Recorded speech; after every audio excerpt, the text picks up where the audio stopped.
Hello student, चलो आज हम औसत संबंधित प्रश्नों को सॉल्व कर लेते हैं। औसत संबंधित प्रश्न के कुछ नियम दिए हुए हैं। इस नियम को हमको याद रखना पड़ेगा, जिससे हम क्वेश्चन को आसानी से सॉल्व कर सकते हैं। पहला नियम क्या है, जैसे लगातार n प्राकृतिक संख्या का औसत जो होता है वो n+1/2 होता है। उसी तरह लगातार n प्राकृतिक संख्या के वर्गों का औसत होता है n+1 इंटू 2n+1/6 होता है। लगातार n प्राकृतिक संख्या के घनों का औसत होता है n इंटू n+1 का होल स्क्वायर बटे 4 होता है। और प्रथम n प्राकृतिक सम संख्या का औसत कितना होता है, n+1 होता है। और प्रथम n प्राकृतिक विषम संख्या का औसत कितना होता है, n होता है। औसत संबंधी प्रश्न में एक और सूत्र को ध्यान में रखिएगा कि औसत बराबर क्या होता है, आंकड़ों का योग बटे आंकड़ों की संख्या। तो इस फॉर्मूला को आपको ध्यान में रखिएगा कि औसत बराबर क्या होता है, आंकड़ों का योग बटे आंकड़ों की संख्या होता है। ठीक है, फिर हम औसत संबंधी प्रश्नों को क्या करेंगे, सॉल्व करेंगे। और आगे वीडियो में हम स्टेटमेंट वाले प्रश्नों को भी देख करके क्या करेंगे, उसको सॉल्व करेंगे। ठीक है, तो चलो अब हम औसत संबंधी प्रश्नों को सॉल्व कर लेते हैं। जैसे पहला क्वेश्चन है 1 2 3 4 5 6, इनका औसत क्या होगा। तो औसत निकालने के लिए क्या करेंगे हम लोग, देखो ये लगातार प्राकृतिक संख्या है तो इस सूत्र का यूज कर सकते हैं। ठीक है, तो औसत क्या हो जाएगा, औसत एवरेज बराबर क्या हो जाएगा, n+1/2 हो जाएगा। तो एवरेज बराबर क्या हो जाएगा, n की वैल्यू कितनी है, 6 है, और +1/2 तो कितना हो जाएगा, 7/2। और इसको सॉल्व करेंगे तो कितना आ जाएगा, ये 3.5 आ जाएगा। ठीक है, इस तरीके से इसका औसत कितना हो जाएगा, 3.5 आ जाएगा। ठीक है, या तो इसको हम लोग दूसरे तरीके से भी सॉल्व कर सकते हैं। जब कोई संख्या लगातार हो, ठीक है, और इन दोनों के बीच में गैप समान हो, तो पहली और अंतिम संख्या को जोड़ करके क्या कर सकते हैं, औसत निकाल सकते हैं। तो देखो पहली संख्या क्या है, इसमें 1 है। ठीक है, अंतिम संख्या कितनी है, 6 है, और इसको 2 से भाग दे देंगे। ठीक है, तो कितना हो जाएगा, ये 7/2 हो जाएगा। तो कितना हो जाएगा, ये 3.5 हो जाएगा। इस तरीके क्वेश्चन को क्या कर सकते हैं, सॉल्व कर सकते हैं। जब भी ध्यान रखिएगा कि अगर गैप समान है तो पहली और अंतिम संख्या को जोड़ दीजिए और 2 से भाग दीजिएगा तो औसत निकल आएगा। चलो अब इस क्वेश्चन को सॉल्व करते हैं। जैसे 2 3 4 5 6, इनका औसत क्या हो, तो इसमें भी देखोगे तो अब गैप होगा। तो क्या करोगे, आप पहली और अंतिम संख्या को जोड़ दोगे तो औसत निकल जाएगा। जैसे 2 और 6 को जोड़ दोगे तो एवरेज बराबर क्या हो जाएगा, 2 + 6/2 हो जाएगा। तो कितना हो जाएगा, 8/2, तो कितना हो जाएगा, 4 हो जाएगा। मतलब ये दूसरा क्वेश्चन का आंसर कितना हो जाएगा, 4 हो जाएगा। और यहाँ पर देखो औसत बीच में ही आ रहा है, मतलब औसत बीच में ही आता है। ठीक है, तो इस तरीके से क्वेश्चन को क्या करते हैं, हम लोग सॉल्व करते हैं। चलो तीसरे क्वेश्चन को सॉल्व कर लेते हैं।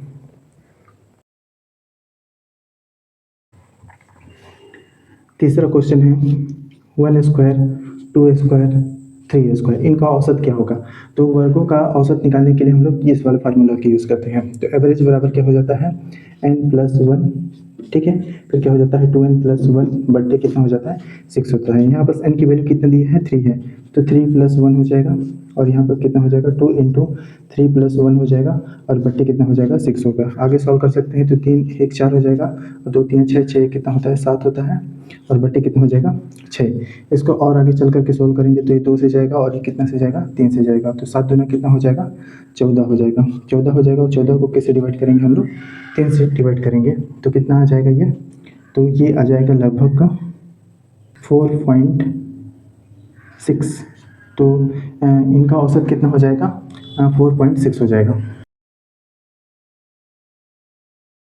चलो अब हम नेक्स्ट क्वेश्चन को सॉल्व करते हैं, चौथे क्वेश्चन को। चौथा क्वेश्चन क्या है, 1 के पावर में 3, 2 के पावर में 3 और 3 के पावर में 3, इस तरीके से और भी संख्या दी हुई हो सकती हैं। तो अब इनका क्या करना है, औसत निकालना है। तो ये घन है, तो लगातार n प्राकृतिक संख्या के घनों का औसत क्या होता है, एवरेज बराबर कितना होता है, n इंटू n+1 का होल स्क्वायर बटे 4 होता है। तो एवरेज बराबर n की वैल्यू कितनी है, 3 है यहाँ पर, तो 3 इंटू 3+1 का स्क्वायर बटे 4 हो जाएगा। ठीक है, तो एवरेज बराबर क्या हो जाएगा, 3 इंटू ये क्या हो जाएगा, 4 का स्क्वायर हो जाएगा, और बटे 4 हो जाएगा। तो एक 4 यहाँ से यहाँ कट जाएगा, तो 3 चौको कितना हो जाएगा, 12 हो जाएगा। मतलब इस चौथे क्वेश्चन का आंसर कितना हो जाएगा, 12 हो जाएगा। इस तरीके से क्वेश्चन को क्या करेंगे, हम लोग सॉल्व करेंगे। चलो इस क्वेश्चन को देख लेते हैं। 2 4 6 8, अब यहाँ पर भी देखो गैप समान है, 2 का गैप है। ठीक है, तो इस केस में औसत क्या होगा, औसत यहाँ पर आएगा, बीच में आएगा। औसत का मतलब बीच में ही आना होता है। ठीक है, तो हम क्या कर सकते हैं, या तो इसको जोड़ करके 2 से भाग देंगे। जैसे 2 और 8 को जोड़ेंगे तो 10 हो जाएगा और 2 से भाग दे देंगे तो 5 आएगा। मतलब 4 और 5 6 के बीच में कौन सी संख्या आती है? 5 आती है। मतलब औसत कितना है? 5 है। ठीक है, तो इस केस में हम लोग पाँचवा के केस में क्या कर सकते हैं? एवरेज निकालने के लिए जब गेप समान है तो फर्स्ट संख्या और अंतिम संख्या को जोड़ेंगे और 2 से भाग दे देंगे तो 10 बट्टे कितना आ जाएगा? 2 आ जाएगा और ये कितना हो जाएगा? 5 आ जाएगा। मतलब इनका औसत कितना हो जाएगा? 5 हो जाएगा। अब यहाँ पर देखो 8, 10, 12, 14 यहाँ पर भी 2 का गैप है तो फर्स्ट और अंतिम संख्या को जोड़ देंगे और 2 से भाग दे देंगे। छठवां क्वेश्चन का आंसर देखो, एवरेज निकालने के लिए क्या हो जाएगा? 8 प्लस 14 और किससे भाग दे देंगे? 2 से। तो 8 14 कितना होता है? ये 22 हो जाएगा और 22/2 तो कितना हो जाएगा?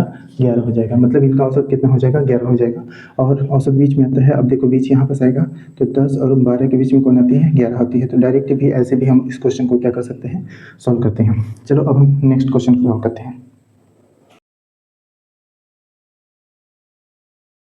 नेक्स्ट क्वेश्चन है, 7वां क्वेश्चन है 1, 3, 5, 7, 9। ठीक है, अब इनका औसत पूछ रहा है। तो अब देखो ये विषम प्राकृतिक संख्या है और विषम प्राकृतिक संख्या का औसत क्या होता है? n होता है। ठीक है, तो अगर कितनी संख्या है? 1, 2, 3, 4, 5 5 है। मतलब इनका एवरेज कितना हो जाएगा? n हो जाएगा। और n की वैल्यू कितनी है? 5 है। मतलब औसत कितना हो जाएगा? 5 हो जाएगा। ठीक है, अगर इसको प्रूफ कर लेते हैं, जैसे कि इसमें भी गैप क्या है? समान है। तो पहली और अंतिम संख्या को क्या करेंगे हम लोग? जोड़ देंगे और 2 से भाग दे देंगे। तो 1 और 9 कितना हो जाएगा? 10 हो जाएगा और 2 से भाग दे देंगे तो 5 आ जाएगा। इस तरीके से क्वेश्चन को क्या करेंगे? सॉल्व करेंगे। अब इस 8वें क्वेश्चन को देखो। 8वां क्वेश्चन में क्या है? 5 है, 7 है, 9 है, 11 है, 13 है और 15 है। अब यहाँ पर देखो ये विषम प्राकृतिक संख्या है। अब इसमें भी गैप समान है। तो एवरेज निकालने के लिए हम लोग क्या कर सकते हैं? पहली और अंतिम संख्या को क्या करेंगे? जोड़ देंगे। तो 5 + 15 बट्टे कितना करेंगे? 2। तो कितना हो जाएगा? 20। 20 बट्टे कितना हो जाएगा? 2। तो कितना आ जाएगा आंसर? 10 आ जाएगा। मतलब औसत बीच में निकलता है। तो इनका बीच क्या होगा? जैसे इनका बीच यही होगा 9 और 11 के बीच। तो 9 और 11 के बीच कौन आती है? 10 ही आती है। इस तरीके से 8वें क्वेश्चन का आंसर कितना हो जाएगा? 10 हो जाएगा। ठीक है, अब 9वां क्वेश्चन का आंसर देखो। 9वां क्या है? 25 है, ठीक है, 30 है और 35 है और 40 है। इनका औसत क्या होगा? तो जब भी ध्यान रखिएगा कि गैप समान होता है तो बीच वाला आंसर होता है। तो जैसे 25, 30, 35 और 40 इसमें 5-5 का गैप है। तो औसत कहाँ आएगा? 30 और 35 के बीच में। 30 और 35 के बीच में कौन आएगा? 32.5 आएगा। ठीक है, तो औसत इसका कितना हो जाएगा? 32.5 आ जाएगा। ठीक है, या फिर क्या कर सकते हो आप? पहली और अंतिम संख्या को जोड़ दो तो एवरेज निकल जाएगा। तो एवरेज बराबर कितना हो जाएगा? 25 + 40/2 हो जाएगा। इसको सॉल्व करेंगे तो कितना हो जाएगा? ये 65 बाई कितना हो जाएगा? 2 हो जाएगा। इसको भाग देंगे तो कितना हो जाएगा? 32.5 आ जाएगा। इस तरीके से हमारा औसत निकल आएगा। ठीक है, चलो अब हम इस क्वेश्चन को सॉल्व करते हैं।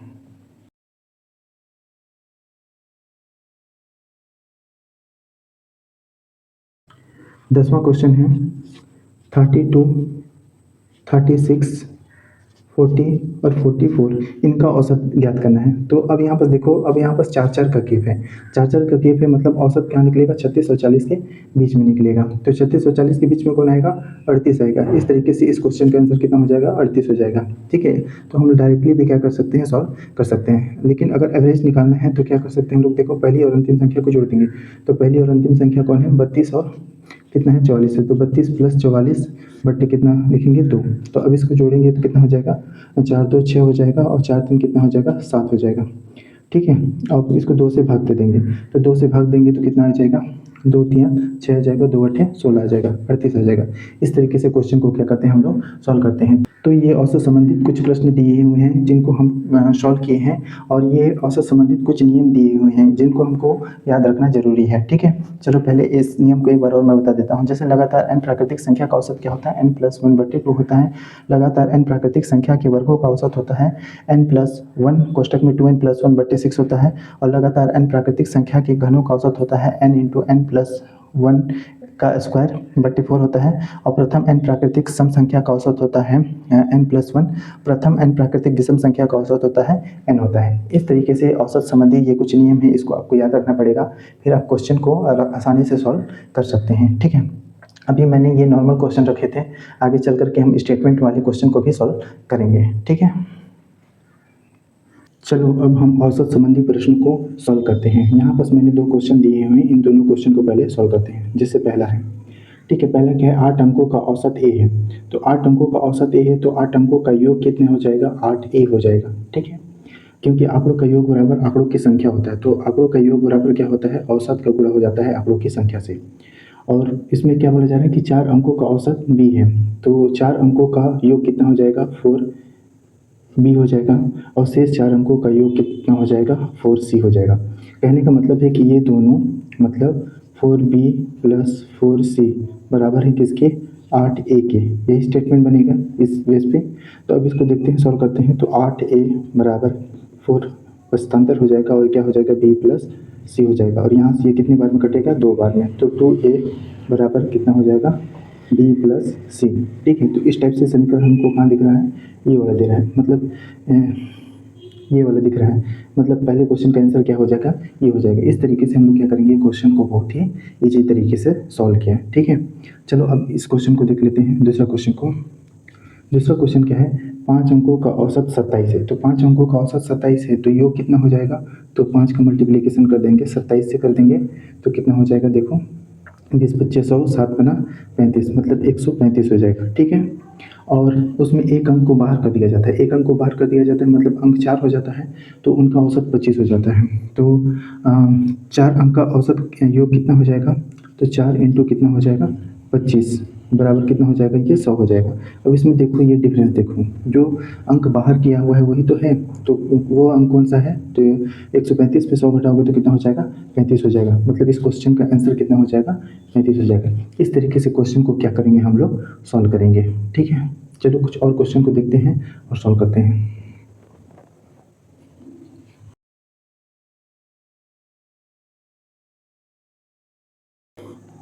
तीसरे क्वेश्चन को सॉल्व करते हैं। तीसरा क्वेश्चन क्या है, एक समूह में 36 छात्रों की औसत आयु 14 वर्ष है, तब शिक्षक की उम्र भी शामिल की जाती है, तो औसत 1 वर्ष बढ़ जाती है, शिक्षक की उम्र क्या होगी। देखो 36 छात्र की औसत आयु 14 वर्ष है, मतलब 36 छात्र का योग जो होगा वो 14 इंटू 36 हो जाएगा। इसको सॉल्व करेंगे तो कितना आ जाएगा, 14 छंग 84 हो जाएगा। ठीक है, और 14 3 कितना होगा, 42 42 8 कितना हो जाएगा, 50 हो जाएगा। ठीक है, तो कितना आ जाएगा, 504 आ जाएगा।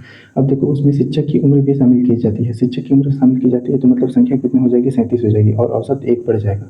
तो संख्या कितनी हो गई यहाँ पर 37, और बढ़ गया 1, मतलब ये कितना हो गया, 15 हो गया। ठीक है, अब इनका योग कितना हो जाएगा, 15 सत्ते 105 की 5 हो जाएगा, 15 दिया 45 45 10 कितना होता है, 55 होता है। ठीक है, अब इसमें हम देखते हैं, तो देखो हम माइनस करेंगे तो कितना हो जाएगा, ये 51 हो जाएगा।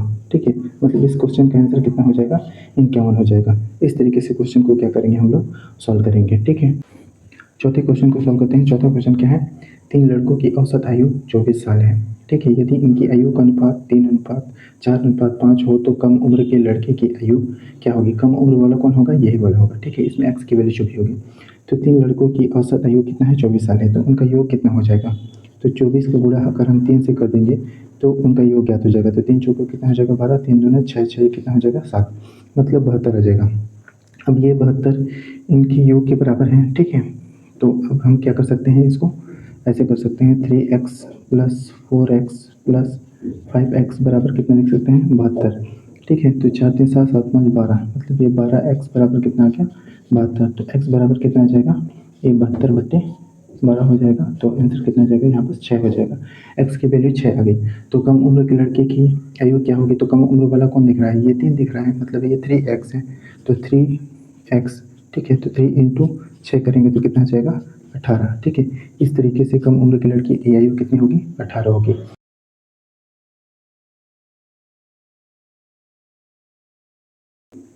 पांचवें क्वेश्चन को सॉल्व करते हैं। पांचवा क्वेश्चन क्या है, जैसे 4 नंबर में प्रथम 3 संख्याओं का औसत चौथे नंबर का 3 गुना है, यदि चारों संख्याओं का औसत 5 हो तो चौथा नंबर क्या होगा। ठीक है, तो सबसे पहले क्वेश्चन को अच्छे से पढ़ना है। ठीक है, तो क्या बोला जा रहा है कि 4 नंबर में से प्रथम 3 संख्याओं का औसत, तो 4 नंबर कौन कौन मान लेते हैं, मान लेते हैं ए है, बी है, सी है और डी है। अब प्रथम 3 नंबर ए बी सी का औसत कितना है, ए बी सी का औसत कितना है, चौथे नंबर का 3 गुना है, मतलब ए प्लस बी प्लस सी बराबर कितना है, औसत आंकड़ों का योग बराबर आंकड़ों की संख्या होता है 3 गुना है, तो किसका 3 गुना है, चौथे नंबर का, मतलब 3D है। अब इसको सॉल्व करेंगे तो ए प्लस बी प्लस सी बराबर क्या हो जाएगा, 3 3 9D हो जाएगा। ठीक है, यहाँ तक की स्टेटमेंट से हमको ये सारी चीज़ें पता चला। अब बोला जा रहा है चारों संख्याओं का औसत 5 हो जाएगा, तो चारों संख्याओं का योग कितना हो जाएगा, मतलब a plus B plus C plus D बराबर 4 इंटू कितना हो जाएगा, 5 हो जाएगा। तो इसकी वैल्यू कितनी हो जाएगी, 20 हो जाएगी। ठीक है, अब देखो, अब यहाँ पर ए बी सी की वैल्यू दी हुई है और यहाँ पर डी की वैल्यू यहाँ पर नहीं दी, तो ए बी सी की वैल्यू को हम यहाँ पर रख देंगे। तो ए बी सी की वैल्यू कितनी दी है, 9D, तो 9D प्लस 1D बराबर कितना हो जाएगा, ये हो जाएगा आपका 20 हो जाएगा। ठीक है, अब ये कितना हो जाएगा, ये 10D बराबर कितना हो जाएगा, 20 हो जाएगा। तो D बराबर कितना हो जाएगा, ये कट जाएगा 2 बार में, तो D बराबर कितना हो जाएगा, 2 हो जाएगा। ठीक है, तो चौथा नंबर क्या होगा, तो चौथा नंबर डी था, तो डी की वैल्यू कितनी निकल गई, 2 निकल गई, मतलब हमारा आंसर क्या हो जाएगा, ये हो जाएगा। अब आगे छठवां क्वेश्चन को देखते हैं। छठवां क्वेश्चन देखो, छठवां क्वेश्चन है ए बी सी तीनों की औसत 84 किलोग्राम है, डी को शामिल कर लेने पर औसत 80 किलोग्राम हो जाता है। ई जिसका वजन डी से 3 किलोग्राम अधिक है, यदि बी सी डी ई का औसत वजन 79 किलोग्राम हो तो ए का वजन ज्ञात करना है। तो ए का वजन ज्ञात करना है, तो सबसे पहले क्वेश्चन को अच्छे से पढ़े हम, जो जो पूछा जा रहा है उसको सॉल्व करते चले। ए बी सी तीनों का औसत वजन कितना है, 84 किलोग्राम। 84 किलोग्राम है, तो ए प्लस बी प्लस सी इनका योग कितना हो जाएगा, 84 को 3 से मल्टीप्लिकेशन कर देंगे तो कितना हो जाएगा, 3 चौको 12, 3 और 24, 24 से कितना हो जाएगा 25, मतलब कितना आ जाएगा 252 किलोग्राम आ जाएगा। ठीक है, ए बी सी का वजन कितना आ जाएगा, 252 किलोग्राम। इसमें क्या बोला जा रहा है, डी को शामिल कर लेने पर औसत 80 किलोग्राम हो जाता है। डी को शामिल कर लेने पर मतलब A plus B plus C plus D को भी शामिल कर लिया जाता है, तो औसत वजन कितना हो जाता है, 80 किलोग्राम। तो 80 को किससे गुणा कर देंगे हम, 4 से गुणा कर देंगे, तो कितना हो जाएगा, 4 शून्य 4 और 8 कितना हो जाएगा, 32 हो जाएगा। ठीक है, अब इन चार संख्याओं का औसत कितना हो गया, 432 हो गया। ठीक है, अब हम यहाँ पर देखेंगे, इसको इसमें घटा लेते हैं तो हमको डी की वैल्यू पता चल जाएगी। तो डी बराबर क्या हो जाएगा, जैसे 10 में 2 घटेगा तो कितना हो जाएगा, 8 हो जाएगा। ठीक है, अब यहाँ पर कितना हो गया, 1। अब क्या हो जाएगा, 11, 11 में 5 घटेगा तो कितना हो जाएगा, 6 हो जाएगा। ठीक है, और ये 2 2 कट जाएगा, मतलब डी की वजन कितना हो गया, 68 kg हो गया। और आगे बढ़ो, ई जिसका वजन डी से 3 किलोग्राम अधिक है, तो यहाँ पर ई का वजन कितना हो जाएगा, डी का वजन 68 है तो ई का वजन कितना हो जाएगा, इसमें 3 किलोग्राम और जोड़ देंगे तो कितना हो जाएगा, ये 71 हो जाएगा।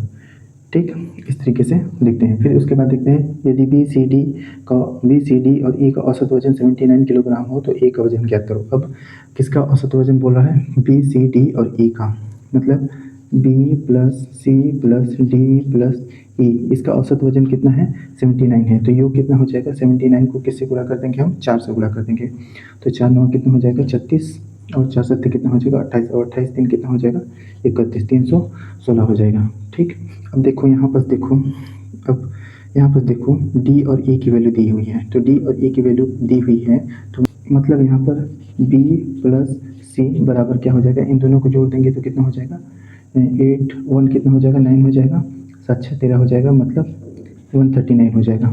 ठीक है, और बराबर 316 हो जाएगा, ये उस साइड चले जाएगा, तो बी प्लस सी बराबर क्या हो जाएगा, माइनस हो जाएगा, तो 316 में हम 139 को क्या करेंगे, माइनस करेंगे, तो कितने आंसर आएगा, देखो 16 में 9 घटेगा तो कितना हो जाएगा, 7 हो जाएगा। अब यहाँ पर 10 में 3 घटेगा तो कितना हो जाएगा, 7 हो जाएगा। ठीक है, और यहाँ पर 2 में घटेगा तो कितना हो जाएगा, 1 हो जाएगा, मतलब 177 हो गया। बी सी की वैल्यू कितनी होगी, 177 हो गया। तो ए का वजन ज्ञात करना है, तो देखो अब यहाँ पर बी सी की वैल्यू को हम यहाँ पर पुट कर देंगे और इसमें माइनस कर देंगे तो ए की वैल्यू ज्ञात हो जाएगी। ठीक है, चलो पुट कर देते हैं, तो ए बराबर क्या हो जाएगा, बी सी की वैल्यू को पुट करके उस साइड ले चलेंगे तो माइनस हो जाएगा, तो 252 में क्या कर देंगे हम लोग, माइनस किसको कर देंगे, 177 को। ठीक है, तो ए बराबर कितना हो जाएगा, 12 में 7 घटेगा तो कितना हो जाएगा, 5 हो जाएगा, यहाँ पर 4 बच्चा और 1 दे देगा हासिल, तो 14, 14 में 7 घटेगा तो कितना हो जाएगा, 7, और 1 में घटेगा तो 0, मतलब ए का वजन कितना हो गया, 75 kg। तो ऑप्शन हमारा कहाँ पर है, तो ये चौथा ऑप्शन है। इस तरीके से क्वेश्चन को क्या करना है, हमको सॉल्व करना है। औसत के क्वेश्चन बहुत ही ईजी होते हैं, आप उनको बहुत ही ईजी तरीके से सॉल्व कर सकते हैं। औसत में ये ध्यान रखिएगा कि औसत बराबर क्या होता है, आंकड़ों का योग बराबर आंकड़ों की संख्या होता है, और आंकड़ों का योग ज्ञात करना है तो औसत को हम आंकड़ों की संख्या से गुणा कर देते हैं, जैसे कि मैंने बहुत सारे क्वेश्चन में अप्लाई किया और इस टाइप के क्वेश्चन को क्या किया, सॉल्व किया। ये वीडियो आपको कैसे लगा कमेंट बॉक्स में जरूर बताइएगा। Thank you.